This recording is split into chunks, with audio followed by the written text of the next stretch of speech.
Good morning. My name is Adam, and I'm on a quest to be the most prolific reviewer of all time. It's currently a lovely Sunday morning. It's snowing, drinking some coffee, so the world's not bad, I would say. I started watching last night, but I didn't finish it because I fell asleep, and that's not because of the movie, it's just because I'm an old man. I started watching The Mummy 1999, that version of that story. And I have a lot of thoughts about it. I finished watching it just now. I have a lot of thoughts about it um, because this is a movie which is considered to be by some like the defining movie of their generation. Like it's a favorite of millions of people. But I think I actually watched this in the cinema and I didn't enjoy it. Uh, And rewatching it now, oh, what is it like? Not 20, like 27 years later. It feels very different than when I watched it then. Because I think when I watched it then, movies were just like that, right? Big budget movies were just like that. And CGI was new and it was something that you could be blown away by, and that part of the movie, like I don't remember my thoughts about the movie when I watched it in the cinema 27 years ago, but I think like the CGI probably would have been impressive back then. Some of it is still impressive today, but I think that my big takeaway is I think it's a cliche to say that they don't make movies like this anymore. And clearly they don't make movies like they made when Betty Davis was a star, or, when Kurosawa was directing his films. They don't make films like that. And that's a good thing because, you want change, you want innovation, but we have lost the ability to make a fun movie, you know? And like Hollywood still has it in its DNA to make fun movies. Like surprisingly, Nuremberg, the movie that came out last year with Rami Malek and Russell Crowe, is a fun movie. I mean, it's a fun movie because it's cinematic and has all of the language of fun action cinema, kind of. And that's what this does. The plot is kind of crazy. Basically, it stars, if you don't know, it stars Brandon Frasier and Rachel Weiss, or Weiss, I'm not sure how to pronounce her name. Um, and the plot is basically, it starts in ancient Egypt, but the plot happens in the Egypt of the 1930s, where there is this Egyptologist family, sort of, and they're half European, half Egyptian, and they, it's weird that they speak, their mother was Egyptian, but they speak English all of the time, and they look super white. But anyway, that's not the that's not the point of the review. But anyway, they one her there's a brother and a sister, and like you don't really see positive brother sister relationships depicted much in movies, but this is one. I mean, it's not perfect, but they have a good relationship, I would say. But anyway, the brother is a guy who steals a lot of stuff and tries to sell it for money, and the sister is trying to be a legitimate Egyptologist, and they get word from this random criminal that there is a this lost Egyptian city which is supposed to be a myth, and in this city there's this book of Amun Ra, which is this big treasure that they want to find. And so they go to this city, and there's like this trope of like two different teams trying to get to the treasure first. And they get there, and mysterious things start to happen, and basically they unleash Imhotep.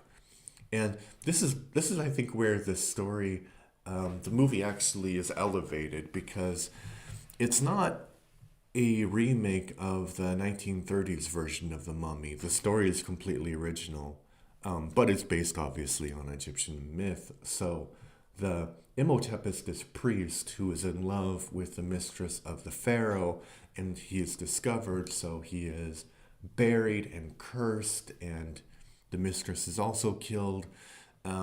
So they unleash like the not really modern, but the characters from 1930 or whatever, the 30s, they release this ancient curse upon the world, and they have to stop it. And it's funny because, well, like, it's an enjoyable movie, and I don't think that they thought about, like, I think they thought a lot about the story of Imhotep, but I don't think that they thought a lot about, like, the modern characters, because the modern characters, I mean, they're not modern, but more modern characters are actually the villains of the story, because they the two brother and sister are completely removed from their cultural identities, so they just view it from this Western lens. Maybe not Western lens. They view it from this materialistic lens. Like, the lady is very materialistic, and she just wants glory, academic glory, and the guy just wants money. Um, and they unleash this curse upon the world. And I don't think that the movie is trying to say anything big about materialism, but it it hints at it. So that's interesting. And there's a character called Benji who basically is betraying O'Connor, who is the character played by Brendan Fraser, all through the movie. And that's all another character you don't see as often. Just this, like, weak guy who has morals of a rat, and he is like, he's there for comedic purposes 100%, and of course he gets his punishment in the end. So, like, I think that they really don't make movies like this anymore. Is it like, I can see if you saw this movie at a certain age that you would fall in love with it. Like, I saw Howard the Duck when I was like 6 or 7, and I loved the movie. So I don't think that this movie is as bad as Howard the Duck, and I still love Howard the Duck. But I think, like, a lot of the nostalgia that people have is connected to when they saw it. Although it's not a bad movie, it's actually quite an enjoyable movie. And I think Brendan Fraser does a great job as O'Connell, and Weiss does a good job as Evelyn, I guess her name is, the character, the Egyptologist. And the I think maybe, I don't know, but there Brendan Fraser was cast because he was basically the cheapest option. They wanted originally Tom Cruise and I think Brad Pitt and some other people who were really famous at the time, but the schedules didn't interact, or they were asking too much money. And Rachel Weisz, I think, was chosen because she 100% looks like a film star from the 1930s. So she has that whole aesthetic. They even did her eyebrows in like a Betty Davis style, which is really, really thin and unnatural looking for me. So, of course, the 90s, late 90s also had that sort of style. So it kind of like, maybe it was just the style that she was wearing at the time. Yeah, so they both do good jobs with that, and I think that I mentioned the special effects before. It's actually, so how does the CGI hold up? Yes and no. Some parts it works really well, like the face in the sand and the the walls of sand moving around. They work really well. But there's this part where the spirit of I forget the name of Imhotep's love interest, but the spirit of his love interest, comes up from the underworld, and it's supposed to be this kind of mystic water kind of thing, and it looks really really quite dated and not really um, authentic. But they have this mixture of practical effects and CGI effects. And the practical effects, for the most part, look really, really good. And this is going to sound crazy, but the mummy, so basically, Imhotep is buried and killed with his priests because he is like high priest of Egypt. So his priests come back as mummies, and the sounds they make are just so cute. It's like very cute, and they're not that scary. They're kind of dealt with as decaying bodies from thousands of years ago would be dealt with by people who have, modern and functioning muscles. But yeah, that's really those effects are really good. And then generally, I'm a pro practical effect versus CG effect guy. Because I think usually the practical effects always look better.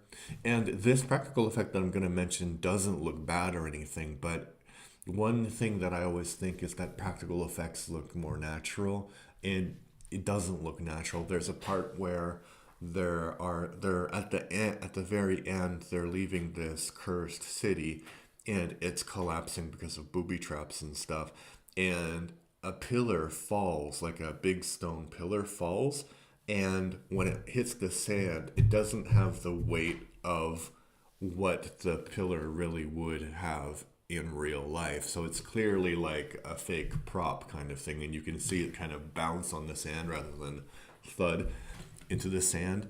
So that is, I mean, the practical effects still good. Like the whole effects, maybe I'd give it 7 out of 10. And then there's this. I wasn't even paying attention to the movie because, as I said, I was like in the beginning because I was falling asleep. But there's an opening scene where Brendan Fraser's character is being hung, and he nearly strangled to death when they were filming that. So that's kind of crazy.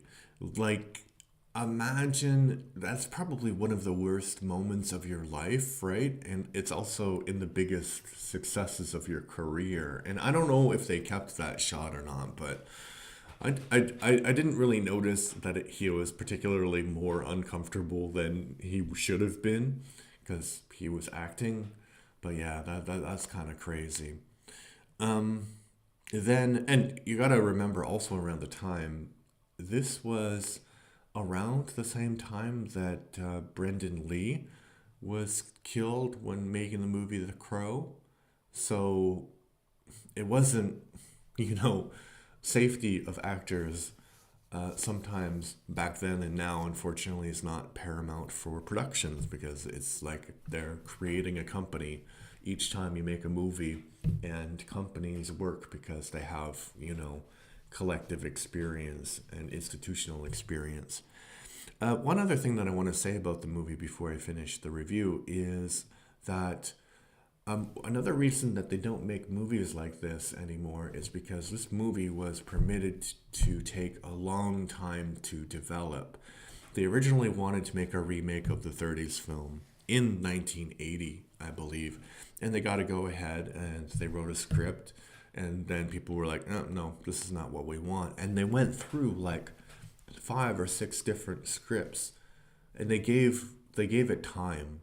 And I think like it's weird because film studios spend so much money on movies, but they don't spend the money where it should be.